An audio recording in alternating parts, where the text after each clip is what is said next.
రెహమాన్ రహీం. మిత్రులారా, మహాప్రవక్త ముహమ్మద్ సల్లల్లాహు వారి యొక్క ప్రవచనాలను మనము తెలుసుకుంటూ ఉన్నాము. మీతో 2 నిమిషాల కార్యక్రమం. ఈ రోజున కూడా ఒక మంచి ప్రవచనాన్ని నేను మీకు తెలియచెప్తాను. 512వ ప్రవచనము రియాజు సాలిహీన్ అంటే హదీస్ కిరణాల మొదటి భాగం. ముస్లిం అనే గ్రంథకర్త సంకలనకర్త దీన్ని సంకలనం చేశారు. ఒక వ్యక్తి దైవ విధేయత ధర్మాన్ని స్వీకరించి దాన్ని పాటిస్తూ తగినంత ఉపాధిని పొంది దైవం ప్రసాదించిన దానితో సంతృప్తి చెందితే అతను ముక్తి పొందినట్లే ఇహ పరలోకాల్లో.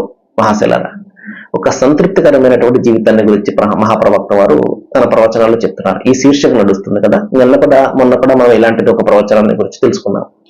ఇక్కడ కూడా ఏంటంటే మనిషి దైవ విధేయత దైవ సమర్పణ ధర్మాన్ని స్వీకరించాలి. అదొకటే ధర్మం, దైవం మానవానికి ఇచ్చినటువంటి ధర్మం. పేర్లు రకరకాలుగా దీన్ని మనం చెప్పుకోవచ్చు. సనాతన ధర్మం అని చెప్పుకోవచ్చు, పురాతన ధర్మం అని, వేద ధర్మం అని, నిత్య జీవన మార్గం అని, ఇస్లాం అని, ఏకేశ్వరోపాసన అని మనం రకరకాల పేర్లు ఎత్తి పిలుచుకోవచ్చు. కానీ మౌలికమైనటువంటి ఏమిటి? దైవ విధేయత, దైవ సమర్పణ, దైవానికి పూర్తిగా లొంగుబాటు. ఇది ఆ పని అన్నమాట. ఆ ధర్మాన్ని స్వీకరించి దైవానికి పూర్తిగా లొంగుబాటు, దైవానికి పూర్తిగా సమర్పణ, పూర్తిగా విధేయత, సంపూర్ణ సమర్పణ చేసుకున్నటువంటి ఆ పద్ధతిని, ఆ ధర్మాన్ని, ఆ విధానాన్ని, ఆ మార్గాన్ని పాటిస్తూ తగినంత ఉపాధిని పొందాడు. ఎంతవరకు అయితే తన యొక్క పొట్ట నిండుతుందో అంత ఉపాధిని పొందాడు. అలాగే దైవం ప్రసాదించిన దీనిపై సంతృప్తి చెందాడు. లేనిపోయిన ఆశలకు పోలేదు. దైవం కడుపు నింపాడు, అల్హమ్దులిల్లాహ్, దైవానికి స్తుతి స్తోత్రాలు, ఘనత పొగడ్తలు ఆయనకి చెల్లు అని చెప్పేసి దైవానికి కృతజ్ఞతలు కూడా అర్పించుకున్నాడు. ఇటువంటి వ్యక్తి నిజంగా మరి ఇహపరలోకాల సాఫల్యం పొందినట్లే, ముక్తిని పొందినట్లే అని చెప్పేసి ప్రవక్త వారు శుభార్తను ఇవ్వడం జరిగింది. మహాశిలారా, కాబట్టి నిజంగా చాలా తక్కువ మంది ఈ విధమైనటువంటి జీవితం కలిగి ఉంటారు కదా.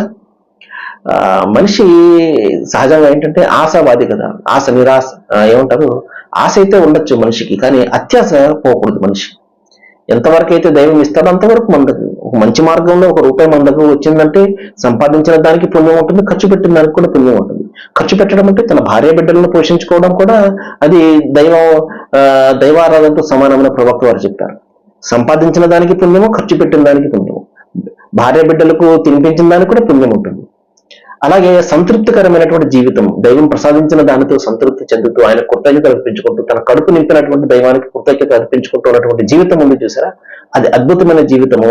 అటువంటి వారు ఇహ పరలోకంలో సాఫల్యం పొందినట్టే అని చెప్పేసి ప్రవక్త వారు చెప్పారు. సర్వేజన సుఖనమంతు. Thank you.